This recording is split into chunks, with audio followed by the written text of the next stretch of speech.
मनोज रांगेंच्या आंदोलनाबाबत एसआयटी नेमा. रांगेंच्या आंदोलनामागे कोण आहेत ते तपासा, शेलार यांची विधानसभेत मागणी. रांगेंच्या आंदोलनात दगड कुणाच्या कारखान्यातून आले, शेलारांचा सवाल. महाराष्ट्र बेचिराख होण्याची भाषा रांगेंनी केली, शेलारांचा रांगेंवर हल्लाबोल.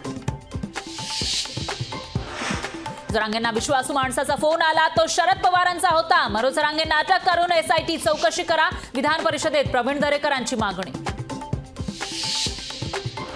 मनोज रांगेंच्या मागे बोलवता धनी कोण, तर रांगेंच्या घरी जाणारे कोण, उपमुख्यमंत्री फडणवीसांचा सवाल.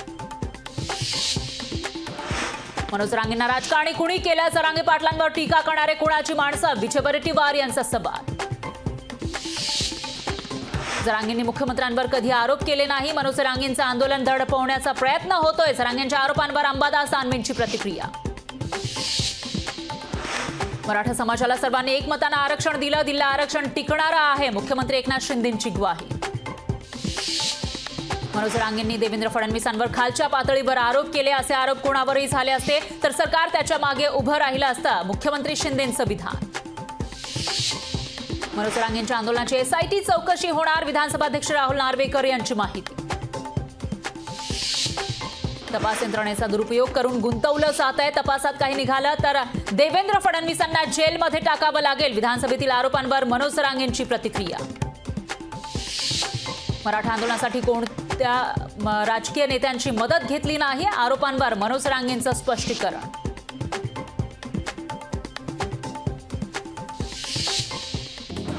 एसटी कामगारांच्या विविध मागण्यांसाठी उद्योगमंत्री उदय सामंत घेणार बैठक, विविध मागण्यांसाठी एसटी कर्मचाऱ्यांचं उपोषण सुरू. पंतप्रधान मोदी उद्या यवतमाळ दौऱ्यावर, महिला बचत गटाच्या मेळाव्याच्या कार्यक्रमाला पंतप्रधान मोदी राहणार उपस्थित. केंद्रीय गृहमंत्री अमित शहा 5 मार्चला छत्रपती संभाजीनगर दौऱ्यावर, मराठवाडा सांस्कृतिक मंडळावर अमित शहांची सभा. नांदेडमध्ये काँग्रेसला खिंडार, 4 माजी महापौर, माजी जिल्हा परिषद अध्यक्षांसह असंख्य महिलांचा भाजपमध्ये प्रवेश, अशोक चव्हाण यांच्या उपस्थितीमध्ये भाजपात प्रवेश. भाजप युवा मोर्चाचे 4 मार्चला नागपुरात अधिवेशन, अधिवेशनाला भाजप अध्यक्ष जे.पी. नड्डा राहणार उपस्थित. शिवसेनेच्या रश्मी बागल आणि दिग्विजय बागल करणार भाजपमध्ये प्रवेश, उपमुख्यमंत्री फडणवीस यांच्या उपस्थितीमध्ये होणार पक्षप्रवेश. उपमुख्यमंत्री अजित पवारांचे पुत्र जय पवार बारामती दौऱ्यावर, जय पवार तालुक्यातील नागरिकांशी संवाद साधणार. जय पवार सलग 4थ्यांदा बारामती दौऱ्यावर. मंत्री छगन भुजबळ यांच्या मराठा आरक्षणाच्या विरोधातील आंदोलनामुळे ओबीसींचं नुकसान, हरिभाऊ राठोड यांचा छगन भुजबळांवर आरोप. हेकेखोर माणसाला तुम्ही कुटुंब प्रमुख बनवणार का, मग देशाचा पंतप्रधान हेकेखोर का बनवता, प्रकाश आंबेडकर यांचा जनतेला सवाल. प्रकाश आंबेडकरांच्या नेतृत्वात वंचित बहुजन आघाडीची पुण्यामध्ये सत्ता परिवर्तन महासभा, आंबेडकर मव याविषयी काय भूमिका मांडणार याकडे लक्ष.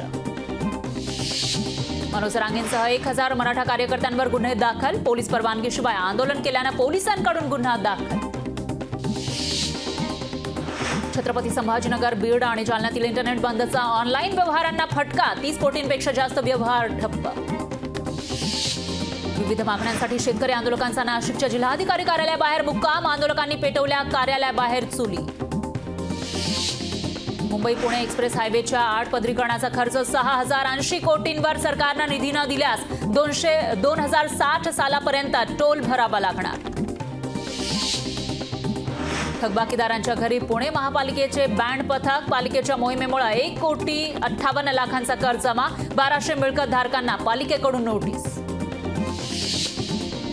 मुंबईतील टाटा रुग्णालयाच्या संशोधकांनी शोधले कर्करोगावर औषध, रेस्वेट्रोल नावाचं रसायन तांबे घटकापासून बनवलं औषध. मुंबई अहमदाबाद वंदे भारत 160 किलोमीटर वेगानं धावणार, मार्च महिन्यापासून मुंबई अहमदाबाद महामार्गावर ताशी 160 किलोमीटर वेगानं धावणार. इयत्ता पहिलीपासून मुलाचं वय किमान 6 वर्ष असणं आवश्यक, केंद्राकडून राज्यांना परिपत्रक जारी. बायजूच्या ताळेबंदाची सरकारकडून तपासणी, बायजूच्या खतावण्यांची तपासणी करून अहवाल सादर करण्याचे आदेश. मुंबई महापालिकेच्या पिसे ओचन केंद्रातल्या संयंत्राला आग, पूर्व उपनगरातील काही भागामध्ये 24 तास पाणी पुरवठा राहणार बंद.